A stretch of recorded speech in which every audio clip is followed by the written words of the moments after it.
Imagine living in a world without grocery stores, refrigerators, or instant meals. A world where the simplest food was a lifeline and every bite was a struggle to stay alive. Ancient Roman peasants lived this reality day in and day out. Their diets were stark, limited, and driven not by taste, but sheer survival. Most of us complain about how expensive groceries are today, but the peasants of the Roman Empire had it far worse. They ate whatever they could grow, forage, or barter for, often in large quantities to fuel exhausting labor, but lacking in variety or luxury. Over centuries, through famine, war, and relentless toil, these modest meals kept generations alive. Today we're going to explore 15 of the cheapest, simplest meals that ancient Roman peasants depended on to survive. These dishes weren't elegant or elaborate. In fact, many would be barely recognizable to our modern palates. But they were the foundation of Roman peasant life, fueling one of history's greatest empires. And if you think peasants' food was all grim porridge and stale bread, wait until you hear about the Roman emperor who shockingly chose to eat just like them. You won't believe his reason, so stick around till the end. Puls, the peasant's porridge. The cornerstone of any Roman peasant's diet was puls, a simple porridge made from grains like farro, barley, or emmer wheat. Far from the creamy oats we enjoy today, this was a thick, gritty mush, boiled slowly over a fire until it formed a dense, hearty base. Puls was more than a meal. It was a way of life. It could be eaten plain or sometimes enhanced with a handful of wild herbs or a drizzle of olive oil if one was fortunate. Many peasants ate puls daily, sometimes for multiple meals because it was cheap, filling, and easy to digest. Archaeologists have found evidence that puls was sometimes kept simmering for days, with new grains and water added as older portions were consumed. For peasants who lacked access to meat, puls was a crucial source of carbohydrates and a vehicle to carry whatever other flavors or nutrients they could find. Coarse bread, the daily staple. Bread connected the Roman world, but for peasants, it was nothing like the soft, fluffy loaves we know. Instead, it was a dense, heavy loaf made from barley, millet, or emmer wheat, grains that grew in poor soil where wheat struggled to thrive. This bread was often hard as a rock, sometimes even moldy or stale, but it was essential. Grinding grain was labor-intensive, and the best flour was usually reserved for the wealthy or clergy.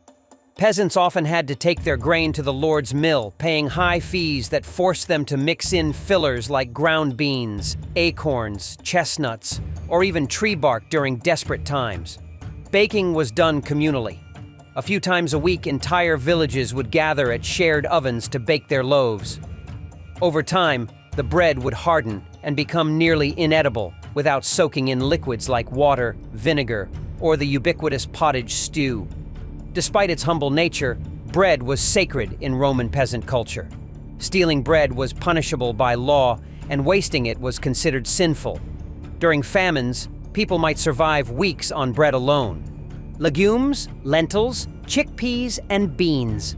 Meat was a rare luxury for Roman peasants, so legumes formed the backbone of their protein intake. Lentils, chickpeas, and broad beans were grown in small plots or foraged wild and stored dry for use throughout the year. These legumes were boiled slowly into thick soups or stews, sometimes mashed to make a kind of bean paste spread on bread. They were often seasoned with whatever wild herbs or garlic was available. Not only were legumes affordable and easy to grow, but their high protein and fiber content helped sustain heavy labor. Foraged foods, the hidden pantry of the poor. Roman peasants were skilled foragers. Wild greens, herbs, roots, nuts, and fruits supplemented their sparse gardens. Acorns, for example, were gathered in the forests, leached of their bitter tannins, and ground into flour to be mixed into breads or porridge. Wild onions, garlic, dandelion greens, and even mushrooms were commonly picked from nearby fields or woodlands. These wild ingredients often provided the only variety or flavor in a monotonous diet. Posca, the common man's drink. Water sources weren't always safe to drink. Enter posca, a mixture of sour wine vinegar diluted with water, sometimes with added herbs. This drink was widespread among peasants, soldiers, and laborers because it was cheaper than wine and had mild antibacterial properties. While the upper classes enjoyed fine wine, posca was a practical beverage that helped stave off thirst and illness. Roman soldiers often drank it on the march, and even Emperor Hadrian reportedly drank posca to bond with his troops. Garum, the ancient fish sauce. Despite their humble means, peasants tried to add flavor to their meals with garum, a pungent fermented fish sauce made from the intestines of small fish and salt. The wealthy favored high-quality garum imported from the Mediterranean's best producers, but cheaper, lower-quality versions were available to the poor. A few drops of garum could transform bland pottage or bread into something savory, providing a burst of umami and saltiness essential for taste. Cheese and dairy.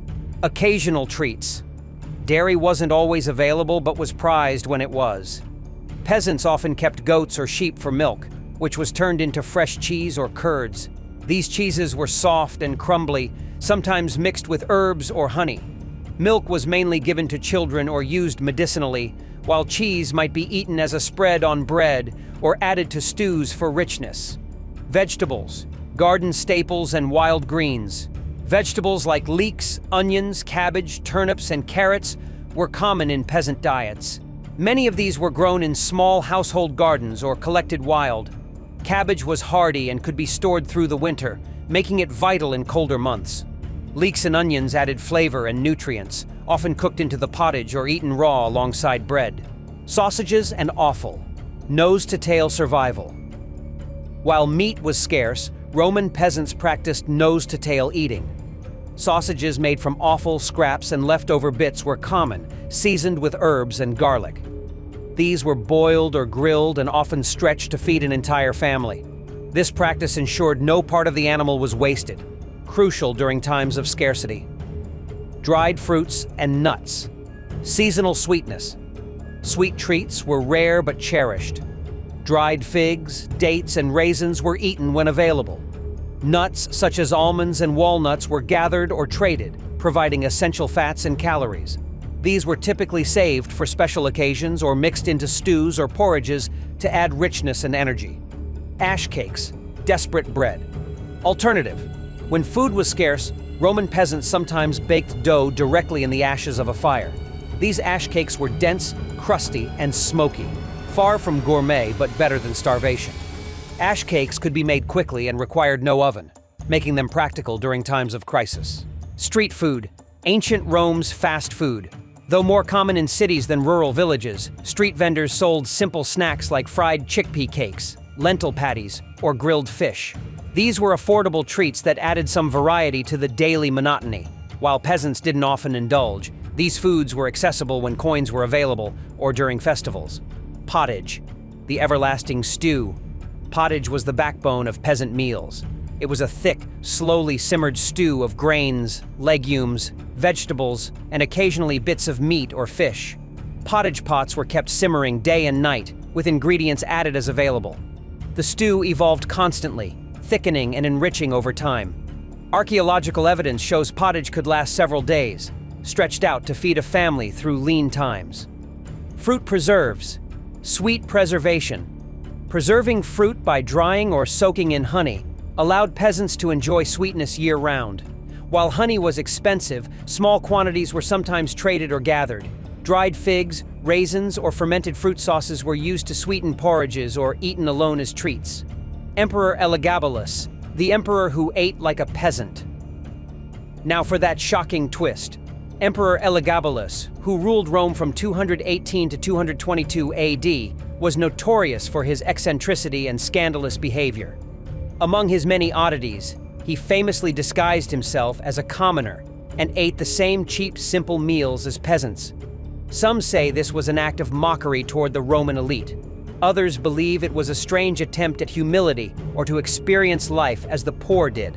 Whatever the reason, this emperor's choice was a rare glimpse of a ruler stepping into the shoes of his empire's lowest class, showing just how harsh and humble their diets truly were. These 15 meals paint a vivid picture of ancient Roman peasant life, marked by hardship, resilience, and unyielding resourcefulness. From gritty porridge and coarse bread to pungent fish sauces and ash-baked cakes, these dishes were the lifeblood of the empire's backbone. They weren't meals to post on social media or savor in luxury. They were about survival, energy, and stretching every resource to its limit. Would you dare to eat like a Roman peasant for a week? Could you survive on puls and posca? Let us know in the comments below. If you found this journey through history fascinating, please like, subscribe, and share for more deep dives into the foods that shaped civilizations. Thanks for watching, and remember, history tastes a little different when you're starving.